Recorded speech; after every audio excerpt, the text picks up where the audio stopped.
The first rocket landed 30 meters from the aid station tent at 11:19 in the morning, and Sergeant Cassia Locke was on her knees in the dirt before the second one hit, her hands already moving toward the man dying in front of her. Colonel Ward Barrow went down in the doorway, with his chest opened by shrapnel and his eyes rolling white, and the only person left standing close enough to save him was the woman everyone in that camp called nothing more than the supply clerk. Smoke poured through the canvas flaps in gray ribbons, and somewhere behind her, a second surgeon's table lay empty, its lamp still swinging on its cord, its surgeon gone. Major Rourke Halvern, the only trauma surgeon this forward post had, killed instantly by the same blast that had folded the colonel over like a puppet with its strings cut. For one long, terrible second, nobody in that tent moved, because nobody in that tent knew what to do next. Cassia knew. She had known for 4 years, in a life she had buried so deep that most of the men in this camp didn't even know her first name, let alone what her hands had once been trained to do.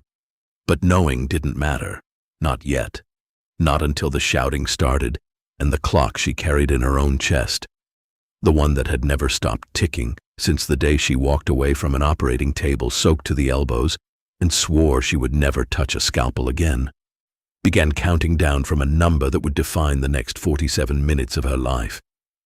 Before you hear how this ends, understand what it took to get her here. If you're new to this channel, we tell true-to-life military fiction, the stories of the women who carried more than anyone gave them credit for, and the day the world finally saw it. Stay to the end, because what happens in that tent will make you rethink every person you've ever underestimated. And if stories like this move you, hit subscribe, because there's another one waiting after this. That morning, before the rockets, before the screaming, Cassia Locke had been exactly what her orders said she was. An aid station supply sergeant, 25 years old, assigned to keep the shelves of gauze and saline and suture kits stocked and counted and ready for men who did the actual saving. She had a clipboard. She had a logbook with neat columns of numbers, bandages in, bandages out, morphine vials signed for and returned. She had a cot in the back corner of the station, a photograph of nobody tucked under her pillow, and a reputation, mostly unspoken, as the quiet one who kept to herself and did her job without complaint. Major Elias Kord ran logistics for the forward operating base, and he liked things orderly, which meant he liked Cassia, because Cassia's shelves were the most orderly thing on the post. That morning he'd come through on his usual rounds, clipboard of his own tucked under one arm, checking supply counts against the manifest, with the brisk efficiency of a man who trusted numbers more than people. He'd found her restocking a shelf of chest seals, and he'd made a comment. Not cruel, exactly, just careless, the kind of thing said by a man who had never once wondered what a woman folding bandages might have done before she started folding them. "You keeping count in here, Sergeant Locke?" he'd asked, glancing at her logbook. "Always, sir," she'd said. "Good. Because if it ever gets loud out there..." He'd nodded toward the perimeter, toward the hills where intelligence said something was moving that nobody could quite confirm. "I need you doing exactly this. Counting, stocking, staying out of the way of the people who know what they're doing." He'd said it without malice, the way a man states the weather. "You stock bandages, Sergeant. You don't operate. Let's keep it that way." She hadn't argued. She never argued.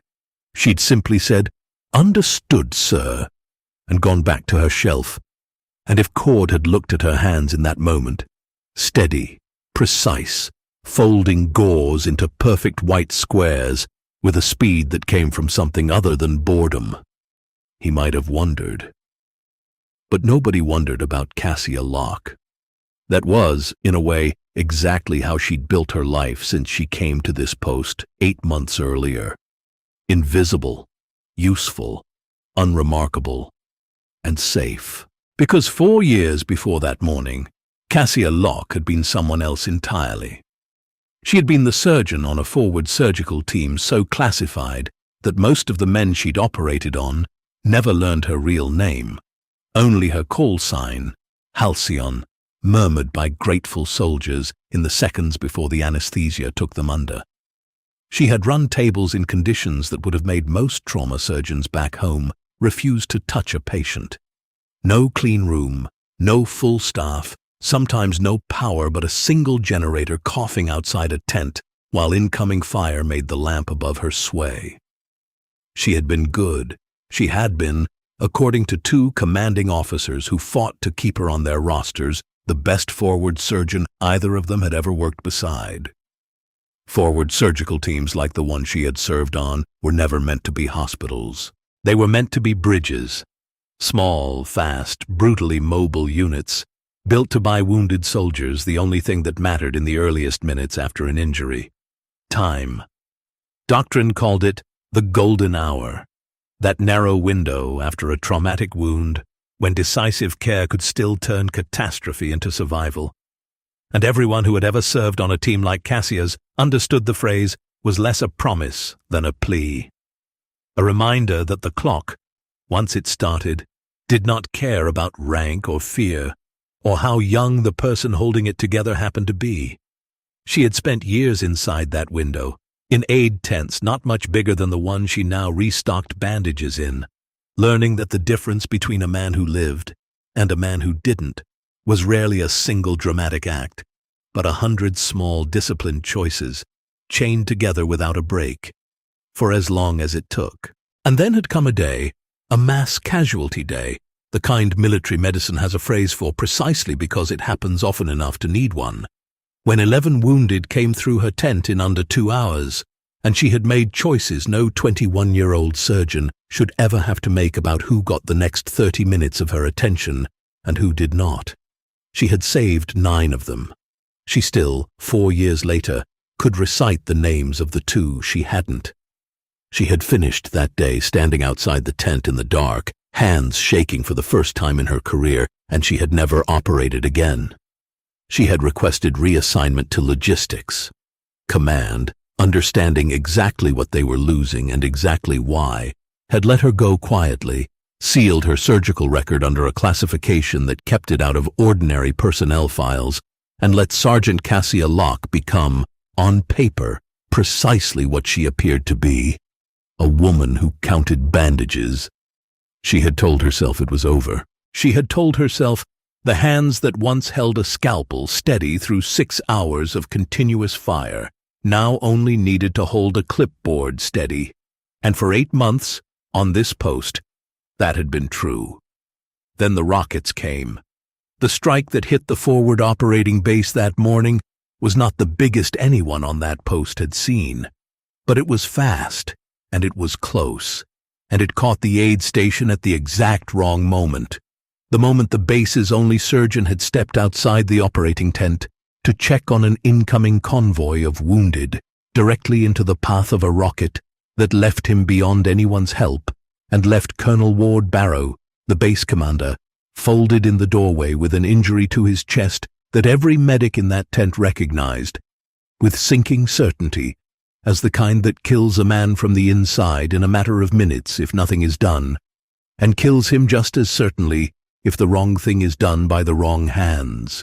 Captain Sina Adisa, the aid station's senior nursing officer, was the first to reach him, dropping to her knees in the dust with the practiced speed of someone who had run 100 trauma calls and never once frozen. She called for the surgeon before she'd even finished her first assessment, and the answer that came back, relayed by a shaking private who'd seen the blast that killed him, was the one that changed everything. "Rourke's gone. Ma'am, Major Halvern's gone. There's nobody else." Sina's head came up. She looked around the tent, at the wounded lining every cot, at the medics doing what medics could do, which was buy time, not save lives that needed a surgeon's hands. And she said the words every officer on that post had been trained to never say out loud: "We don't have anyone who can operate." That was when Cassia Locke, who had been 40 feet away restocking a supply crate when the first rocket hit, who had thrown herself flat and then risen and run toward the wounded the instant the debris stopped falling. because that instinct at least had never left her, arrived at the tent's entrance and saw the colonel on the ground and understood, in the space of one breath, exactly what she was looking at and exactly how little time it had already used up.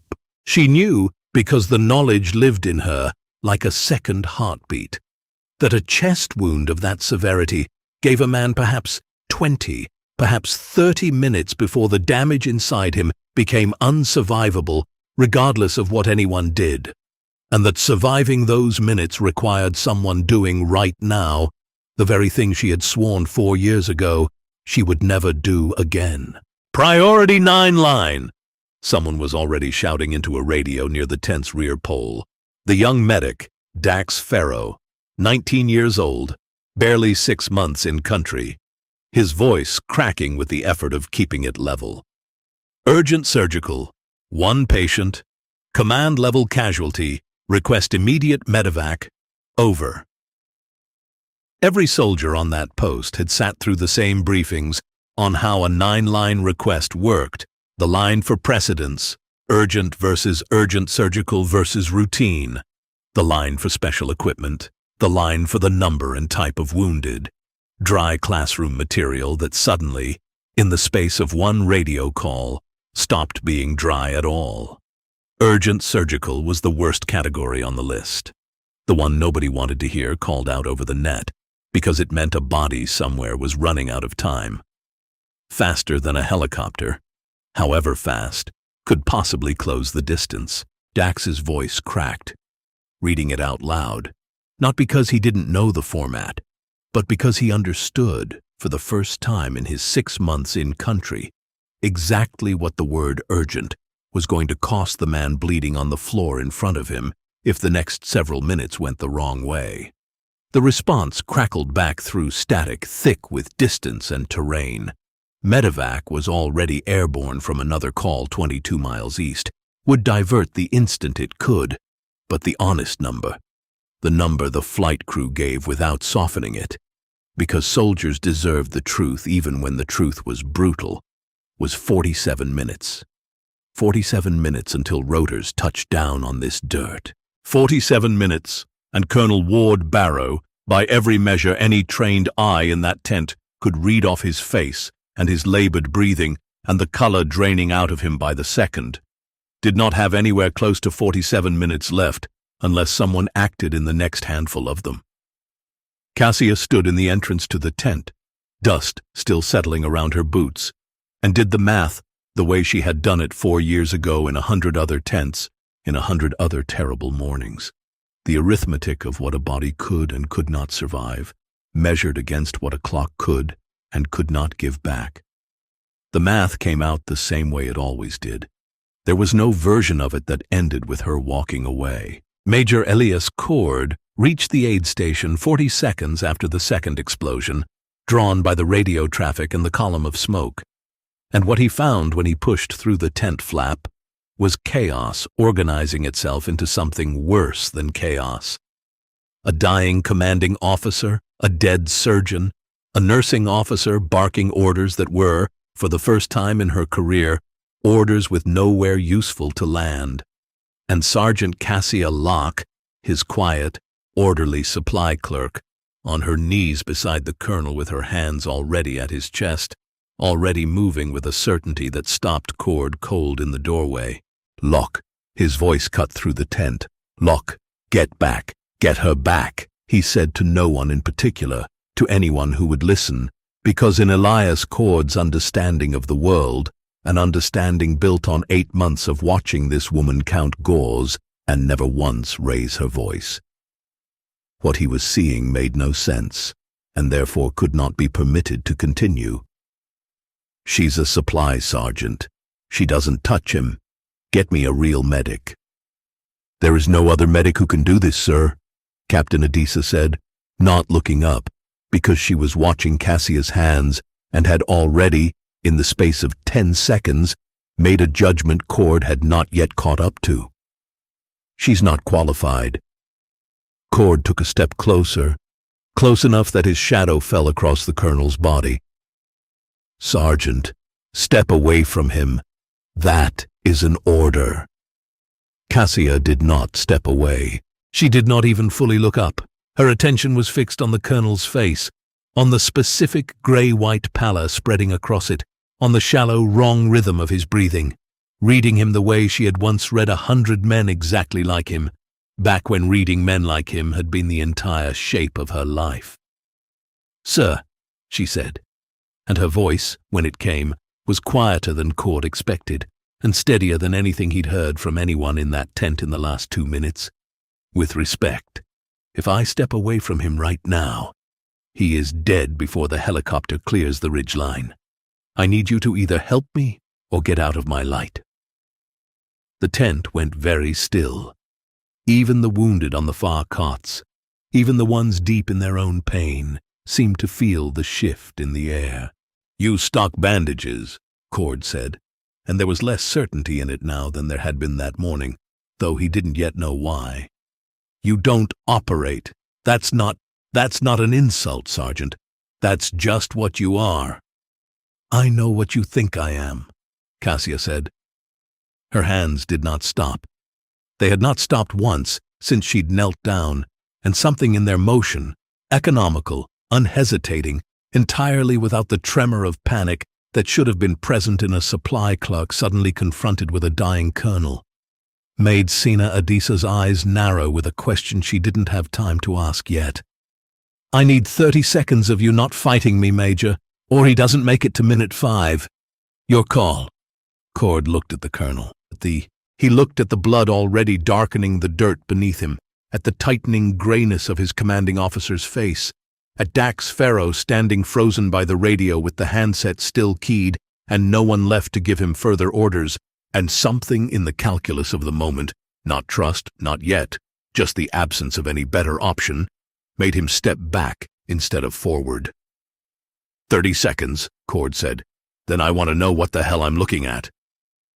You'll get your answer, Cassia said, and bent back to the colonel, and did not look up again for a long time.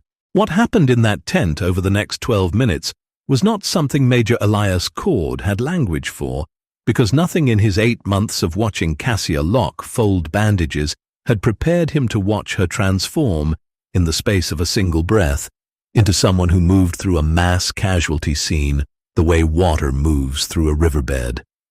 Not fighting the terrain, simply finding, instantly and without apparent effort, the only path through it that worked. She did not raise her voice. That was the detail Sina Adisa would describe later, again and again, to anyone who asked what it had been like. Not the speed of Cassia's hands, though the speed was extraordinary, but the fact that she never once shouted, never once let urgency curdle into panic, even as the numbers on the colonel's vitals monitor told a story that would have panicked most people in that tent, past the point of coherent thought. She called for what she needed in short, clear phrases, and Dax Farrow, 19 years old and terrified and desperate for something to do with his hands, found himself moving before he'd consciously decided to obey her, passing her what she asked for, holding what she told him to hold, steadying what she needed, steadied, becoming in the space of a few minutes the closest thing to a trained surgical assistant that circumstance could produce out of a scared teenage medic and pure necessity. "Talk to me, Ward," Cassia said at one point, low, almost gentle, using the colonel's first name with a familiarity that startled everyone else in the tent, and Barrow's eyes, glassy and struggling, found her face for just a moment before sliding shut again. "Stay with me. You don't get to check out on my watch." Outside, the radio net was alive with the aftermath of the strike, casualty reports from other parts of the base, a perimeter check confirming the attack had come from a mortar position in the hills to the northeast, a second, smaller impact, 40 minutes into the crisis that sent a shudder through the tent's canvas walls and made everyone flinch except Cassia, whose hands, remarkably, did not so much as pause. Dax would say afterward that in that moment, with the ground still trembling from a near miss and the colonel's condition hanging by threads none of them could see, he had understood for the first time what the word steady actually meant, because he had watched somebody live it in front of him instead of just hearing the word used. Kord stood at the edge of the tent for those first 12 minutes, watching, saying nothing, his clipboard forgotten somewhere on the ground behind him. He watched Cassia call out numbers, vitals, timing, a running count of minutes that he slowly realized she was tracking in her head without needing to check a watch. And he watched Sena Adisa, a woman whose competence Kord had never once doubted, defer to Cassia's every instruction without hesitation, the way a seasoned professional defers to someone she recognizes almost immediately as operating on an entirely different level of the same profession. At minute 9, the colonel's condition took a turn that pulled a sharp breath from everyone in the tent but Cassia, who simply adjusted, her voice dropping half a register, her instructions to Dax and Sena coming a fraction faster, but no less controlled, and whatever she did in that stretch of seconds, and none of them, not Kord, not Sena, not Dax, would ever be able to describe exactly what it was, only that her hands moved with an assurance that belonged to someone who had done this so many times it had become instinct rather than procedure. Pulled Barrow back from whatever edge he drifted toward. The monitor's tone, which had shifted into something urgent and wrong, settled back into a rhythm that, while still fragile, was at least a rhythm they could work with. Minute 12, Cassia said, not looking up, and Kord realized with a strange jolt that she was speaking to him, giving him, unprompted, the update he hadn't known how to ask for. He's stable enough for now. That won't last on its own. 35 minutes left on the clock, and every one of them matters. Kord swallowed. What do you need from me? It was the first time in 8 months he had asked Cassia Locke that question, and it would not be the last time that day. The second mortar round that had shaken the tent at minute 9 turned out, as the perimeter team would confirm over the next several minutes of increasingly tense radio traffic, to be the opening note of a longer barrage. The enemy position in the hills, whoever they were, apparently intent on using the chaos of the first strike to keep the base pinned and disorganized, while whatever their actual objective was, played out somewhere else on the perimeter. That meant the aid station, for the next stretch of the colonel's 47 minutes, was not merely a medical crisis, but a medical crisis unfolding inside an active threat zone, with impacts landing close enough, twice more, to send dust sifting down from the tent's canvas ceiling and to put every person inside on a low, constant hum of adrenaline that made stillness of any kind feel almost impossible. Cassia's did not break. That was the detail that would come up again and again, later, when people who hadn't been there tried to understand what they'd been told about that morning. Not that she was fearless, because Sena Adisa, watching her closely through those minutes, would say afterward that she didn't believe Cassia was fearless at all, only that she had found, somewhere in her past, a way to set fear down in a corner of herself and continue working regardless of whether it was there. At minute 17, a second casualty was carried into the tent. A young private caught by shrapnel from the third impact, his injuries serious but survivable, and for a moment, the tent's already thin resources threatened to fracture entirely, because there was, quite simply, not enough trained attention in that space to hold both the colonel and a second wounded man at once. It was Sena Adisa who solved it, stepping fully into the role Cassia's presence had, without either woman discussing it, carved out for her. She took the private, stabilizing him with the aid station's ordinary trauma protocols, while Cassia held the line on the colonel, and the two women worked in a silent, fluid coordination that Dax Farrow, running supplies between them, would later describe as the closest thing to watching two halves of the same instrument play in time. That kind of coordination did not come from nowhere. Every medic and nurse on that post had trained for exactly this scenario in theory. The mass casualty drill. The moment when the number of wounded outpaces the number of trained hands. When triage stops being a word on a laminated card and becomes a series of impossible split-second decisions about where attention does the most good. Most of them had run the drill a dozen times in a controlled classroom with mannequins and a whistle, and an instructor calling out injuries from a clipboard. None of them had run it with mortar rounds still falling close enough to rattle the tent poles, with a colonel's life measured in minutes on one cot, and a teenager's shrapnel wound on another, and yet something about watching Cassia work seemed to steady the whole room around her, as though her calm were a kind of gravity the rest of them could orbit. Kord, for his part, had stopped standing at the edge of the tent doing nothing.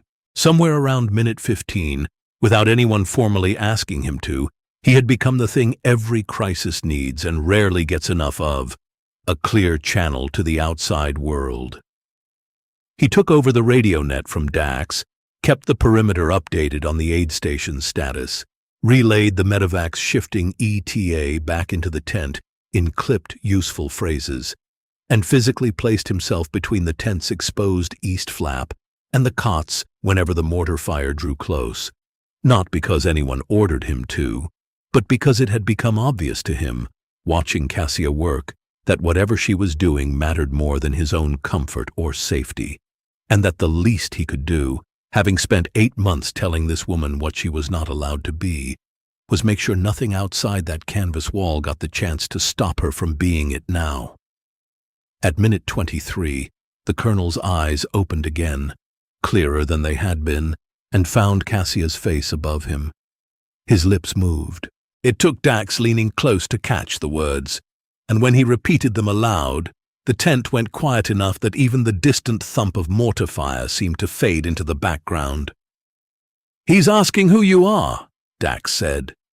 Cassia looked down at the colonel, at Ward Barrow, a man she'd exchanged perhaps a dozen words with in 8 months on this post, a man who, like everyone else, had known her only as the sergeant who kept the shelves straight.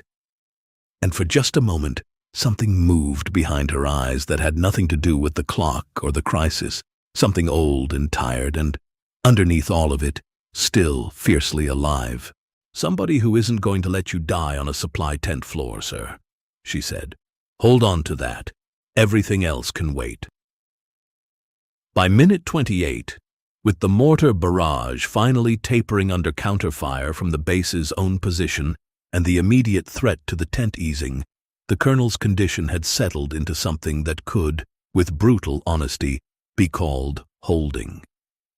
Not safe, not out of danger, but no longer actively sliding toward the edge Cassia had pulled him back from twice already. 19 minutes remained on the Medevac clock. Cassia had not sat back on her heels once. Her hands, when Sina finally caught a clear look at them in a lull between crises, were still perfectly steady, unmarked by the tremor that should, by every reasonable measure of human endurance, have set in an hour ago. "How are you not shaking?" Sina asked her quietly, in the 30 seconds either of them had to spare. "I used to do this for a living," Cassia said, and did not elaborate, and went back to watching the monitor, and Sina Adisa, who had spent a career learning to read the difference between a lie and a truth someone wasn't ready to finish telling, understood in that instant that she had just heard something enormous compressed into 8 small words. It was Major Elias Kord, of all people, who found the answer first. Not because he asked Cassia directly, though he would eventually, but because somewhere around minute 31, with the radio net momentarily quiet and the immediate crisis inside the tent stabilized enough that his attention could, for the first time in half an hour, wander beyond the next 60 seconds. He found himself staring at the woman kneeling in the dirt in front of him and asking himself, with a kind of dawning, uncomfortable clarity, a question he had never once thought to ask in 8 months of signing off on her supply manifests. Who is Cassia Locke, actually? And how did the United States military end up putting her in charge of a bandage shelf? He stepped outside the tent, radio in hand, and made a call he would later describe as the single most important decision of his career.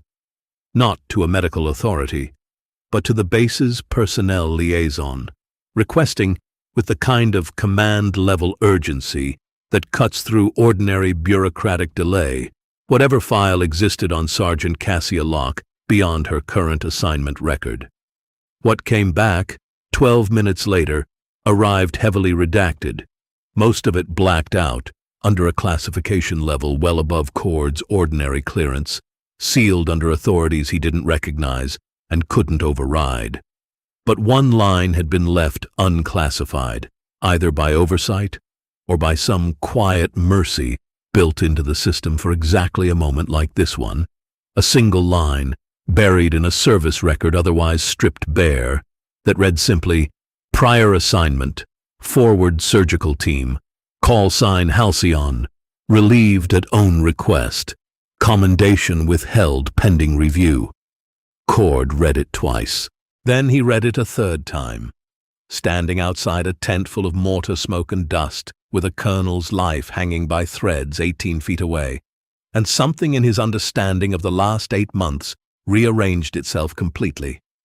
Every quiet, competent, unremarkable thing he had ever seen Cassia Locke do, every moment he had told himself she was simply careful, simply orderly, simply good at a small job, resolving suddenly into the shape of a woman who had spent years being extraordinary, and then spent months making sure nobody noticed. He walked back into the tent and said nothing at first, because there was nothing to say that would matter more in that moment than staying out of her way.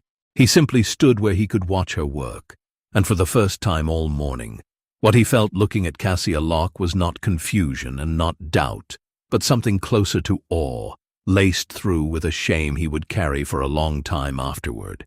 The specific shame of a man realizing he had spent 8 months underestimating the most capable person in his command, and had told her so to her face on the very morning that capability would save his colonel's life. At minute 37, Colonel Barrow's condition took one more sharp turn. Not the worst of the morning, but close enough that Sina Adisa's breath caught audibly, and Dax Farrow's hands, holding what Cassia had told him to hold, went white-knuckled with the effort of staying still. Cassia's voice, in that stretch, dropped to almost nothing, a low murmur of instruction and reassurance directed as much at the colonel as at the 2 people helping her. And whatever she did in those 90 seconds, measured, unhurried, despite everything, the motion of someone who had crossed this exact threshold of crisis so many times before that her body knew the way through it, even when the room around her didn't, brought him back again, the monitor's rhythm settling, the grey easing, by degrees, out of his face. 10 minutes, Kord said quietly, checking the radio's last update. Medevac's inside, 10 minutes out. Then we've got 10 minutes to keep doing exactly what we're doing, Cassia said, and not 1 second of relaxing before that bird is on the ground. Sina looked at her, at the woman she'd known for 8 months as a quiet supply sergeant, now unmistakably the most senior clinical authority in that tent, by a margin nobody would ever again question, and asked the question that had been building in her since minute 28. "Halcyon," she said, testing the call sign out loud for the first time. "That's you." Cassia's hands did not stop, but something in her face just for a moment softened into an old grief that had clearly never fully healed. "It was me," she said. "I didn't think it still would be. Turns out some things don't go away just because you stop saying them out loud." The last 7 minutes of the 47 were, by every account given afterward, the longest of everyone's morning, including Cassia's, though she would never say so directly. Dax Farrow would be the one to describe it months later as the strange, suspended feeling of watching someone hold a bridge together with her bare hands, while everyone else could only stand nearby and hope the bridge believed her. The colonel's condition had reached the fragile equilibrium Cassia had been fighting toward since minute 0. Not safe, never fully safe, not until real surgical facilities and real post-operative care could take over what she had been holding together in a canvas tent, with borrowed hands and a stubbornness that refused to accept any outcome but the one she was working toward. but stable enough for the first time all morning that the tense collective breathing eased by some small, precious fraction. Sena Adisa kept steady watch on the young private in the corner cot, his injuries minor enough now, by comparison, to feel almost like relief. Kord stayed on the radio, tracking the Medevac's approach in a running count that he read aloud without being asked, because he had learned over the last 30-some minutes that information was the one thing he could still usefully give this room. 6 minutes, he said. Then, a stretch of silence broken only by distant rotor wash, beginning to register at the edge of hearing. 4 minutes. Cassia never once looked toward the sound. Her attention stayed exactly where it had been for nearly 45 minutes. On the colonel's face, on the numbers on the monitor, on the rise and fall of a breathing pattern she had fought 3 separate times that morning to keep from stopping altogether. Dax would say later that what struck him most in that final stretch was not anything dramatic. It was the ordinariness of her focus, the way she kept working with exactly the same unhurried precision at minute 44 that she had shown at minute 4, as though the passage of time meant nothing to her except as a number to be respected, never as a pressure to be panicked by. Halcyon, Kord said, using the call sign now without hesitation, without a trace of the doubt that had colored his voice at the start of the hour. 2 minutes. Copy, Cassia said, and for the first time all morning allowed herself something that was almost, but not quite, a breath of relief. Ward, can you hear me? Almost there. The colonel's eyes found hers again, clearer now than they had been at any point since the strike, and though he didn't have the strength to speak, something in his expression. Recognition, gratitude, the particular look of a man who understands he has been given back a life he had, for a stretch of terrifying minutes, been ready to lose, passed between them in the space of a heartbeat. The Medevac helicopter set down 11 minutes short of the base's forward pad and had to make its final approach on foot-guided coordination through the settling dust of the last mortar impact, which meant the true elapsed time, when the flight medics finally ducked through the aid station's tent flap with a litter and a portable monitor of their own, sat at 47 minutes almost to the second, the exact number the radio had given at minute 0, the number that had sounded at the time less like a countdown and more like a death sentence. The lead flight medic, a broad-shouldered staff sergeant named Priya Okafor, who had run more Medevac calls than she could count, took one look at Colonel Ward Barrow's condition, cross-referenced it against the severity of the wound described in the initial 9-line, and went very still. "This is your colonel," she said slowly, looking between Cassia's bloodless, exhausted hands and the man breathing, stable, on the litter in front of her. "The one who took a direct chest injury 47 minutes ago. He's alive." "He is," Cassia said. "Who worked him?" Kord, standing just behind Cassia's shoulder, answered before Cassia had a chance to deflect the question, the way she had deflected every question about herself for 8 months. "She did," he said. "Sergeant Cassia Locke. Every minute of it." Okafor looked at Cassia, at the supply sergeant's patch on her shoulder, at hands that had clearly been doing something far beyond what that patch implied for the better part of an hour, at the specific, unmistakable calm of someone who had just done extraordinary work and had no interest in being told so, and something like professional recognition passed across her face, the particular respect one expert extends to another, once the evidence makes argument unnecessary. "Ma'am," Okafor said, "whoever trained you, they trained you right. I've seen surgical teams lose casualties less critical than this one, with better facilities than a supply tent." "I had good teachers," Cassia said quietly. "A long time ago." She looked down at the colonel one last time as the flight crew began transferring him to their own equipment, checked out of old habit, the steadiness of his breathing, and stepped back to let people whose job it now was take over the work that, for 47 minutes, had belonged to her alone. Colonel Ward Barrow was airborne toward a fully equipped surgical hospital 4 minutes later, stable enough that the flight crew's updated assessment, radioed back to the base before they'd even cleared the ridgeline, used the word good to describe his prognosis, a word nobody in that aid station had allowed themselves to hope for out loud at any point in the previous 47 minutes. What was left behind, once the rotor wash faded and the dust began slowly to settle back over the camp, was a tent full of people trying to understand what they had just watched, and a major who found himself standing in front of Sergeant Cassia Locke for the second time that day, though the distance between the two conversations felt, to him, like the distance between two entirely different lives. "I read your file," Kord said. "It came out rougher than he intended, thick with things he hadn't fully sorted through yet. The one line they left me, forward surgical team, Halcyon." He shook his head slowly. "I told you that you don't operate. This morning. I said it to your face like it was a fact I was doing you a favor by reminding you of." "You didn't know," Cassia said.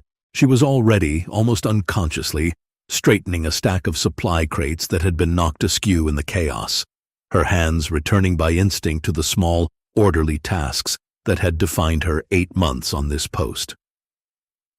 "I made sure you didn't know. That wasn't your mistake to carry, sir. It was mine to hide." "Why?" Kord asked, and it wasn't a challenge this time. It was something closer to genuine need. "Why hide something like that? Why let people think you were less than you are?" Cassia was quiet for a moment, long enough that Senna Adisa, listening nearby while she cleaned and restocked her own station, thought she might not answer at all. When she finally did, her voice had none of the crisp calm of the last 47 minutes. It had something older in it, something worn smooth by years of carrying it alone. "Because the last time I ran a table like that," she said, "I lost 2 men I should have saved in a single afternoon, and I couldn't find a way to keep doing that work without it costing me pieces of myself I wasn't willing to keep losing. So I stopped. I asked for something quiet, something where the worst thing that could happen was a miscount on a supply manifest." She looked down at her own hands, turning them over slowly, as though checking they still belonged to her. "I didn't walk away today because I stopped being afraid of that cost, Major. I walked toward him because the math said he'd die if I didn't, and some things matter more than what it costs you to do them." Kord didn't have an answer for that, not one that felt adequate, so instead he did the only thing that felt honest. He stood a little straighter, and he said, "For what it's worth, Sergeant, and I know it isn't worth much, coming after the fact, that was the finest piece of work I have ever watched a human being do. I was wrong this morning. I'll be putting that in writing to whoever will read it, for as long as it takes someone to actually change what's in your file." "You don't have to do that," Cassia said. "I know I don't have to," Kord said. "I'm going to anyway." Dax Farrow, still catching his breath in the corner of the tent, still processing the fact that he had spent the last hour handing supplies to a woman he now understood to be one of the most capable trauma surgeons the military had ever quietly produced, found himself grinning despite the exhaustion dragging at every part of him. "Sergeant Locke," he said, "can I just say, that was the single coolest thing I have ever seen a human being do, and I once saw a guy survive a fall off a 2-story wall." Cassia allowed herself finally something close to a real smile. "Get some water, Farrow. You did good work today. You held exactly what I needed held, exactly when I needed it held. That matters more than you know." Senna Adisa crossed the tent and stood in front of Cassia for a long moment, saying nothing at first, simply looking at her the way one professional looks at another once every illusion between them has burned away. "Halcyon," she said finally, "I'm glad it was you in that doorway this morning. I don't think anyone else on this post could have done what you just did." "There were 4 of us in that doorway," Cassia said. "You, Ferro, Kord on the radio, and me. It took all 4. "It took you knowing what to do," Sana said. "The rest of us just followed." Word of what had happened in the aid station moved through the base the way things like that always move. Quietly at first, in the low, disbelieving murmurs of people who had watched it happen or heard it second-hand, then more openly as the day went on, and Colonel Barrow's condition, relayed back from the surgical hospital by evening, was confirmed stable and improving. By nightfall, most of the post had heard some version of the story: the supply clerk, the dying colonel, the 47 minutes, and most of them hearing it felt the same instinctive disbelief Kord had felt standing in that doorway that morning, followed by the same slow, humbling recalculation once they understood it was true. Cassia didn't attend the informal gathering. Some of the junior soldiers organized that evening in her honor, a quiet collection of gratitude and disbelief and a few bottles of something nobody asked too many questions about. She sat instead on the edge of her cot in the back corner of the aid station, in the same small, orderly space she'd occupied for 8 unremarkable months, and allowed herself, for the first time in 4 years, to cry. Not from grief, not entirely, but from the particular exhaustion of having let the world see, even briefly, the thing she'd spent so long hiding, and having survived it.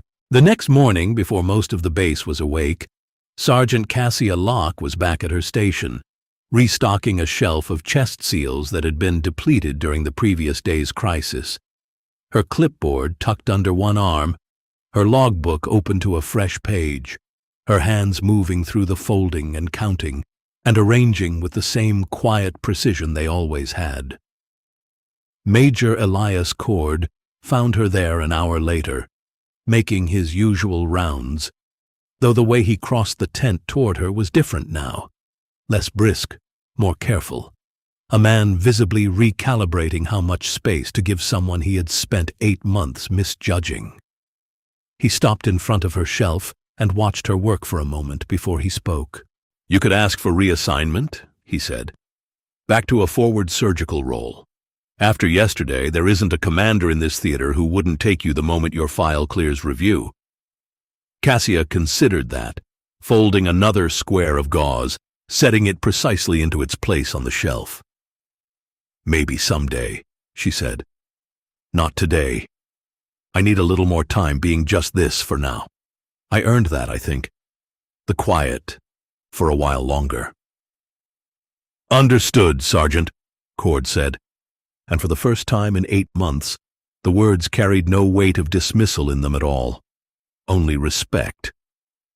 He glanced at her hands, steady, exactly as steady as they had been folding bandages that first morning she'd caught his attention, exactly as steady as they had been holding a colonel's life together for 47 unbearable minutes, and he found himself thinking that steadiness, in the end, had never been the mystery. The mystery had only ever been what it cost someone to keep hands that steady after everything those hands had already carried. "For what it's worth," he added, "the shelves have never looked better." "They never will, sir," Cassia said, and there was, for the first time, real warmth in it, something like the beginning of an ease she hadn't let herself feel toward anyone on this post in 8 months. "That's the job. Count what's here, keep it ready, hope nobody ever needs it, and be ready anyway, every single time, in case they do." Outside, the camp moved through its ordinary morning routines, unaware or half-aware of how close it had come, the day before, to losing its commanding officer on an aid station floor, saved only because the woman everyone had written off as a clerk had refused to let the math of that morning end the way the odds said it should. Colonel Ward Barrow, 400 miles away in a hospital bed, would spend the coming weeks recovering under the care of surgeons who would later read the incident report from that forward post and ask, more than once, in genuine professional astonishment, How a patient with injuries of that severity had survived 47 minutes in a combat aid station without a fully staffed surgical team. And the answer, every time, would be the same 4 words, entered into the record by Major Elias Kord himself, who made good on his promise and kept making it, in writing, until Cassia Locke's sealed file was finally, quietly, reopened. She stocked the bandages, and when it mattered more than anything else in the world, she operated too. That is who Sergeant Cassia Locke was.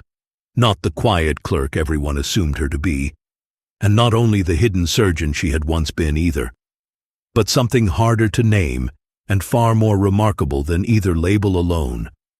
A woman who had learned, the hard way, exactly what it costs to hold a life together with nothing but steady hands and a stubborn, unbreakable refusal to let the clock win, and who chose, every single day afterward, to keep those hands ready anyway. If this story moved you, if you found yourself rooting for Cassia in that tent, counting down those 47 minutes right alongside her, do us a favor and hit that subscribe button, because we tell stories exactly like this one every week. Stories about the quiet ones, the overlooked ones, the ones who turn out to be the reason everyone else got to go home. Drop a comment and tell us, would you have followed the order to stand down, or would you have done what Cassia did and broken it to save a life? We read every single one. And if you want more stories of hidden warriors proving the world wrong, there's another one waiting for you right now. Go ahead and click it. Thank you for watching, and we'll see you in the next one.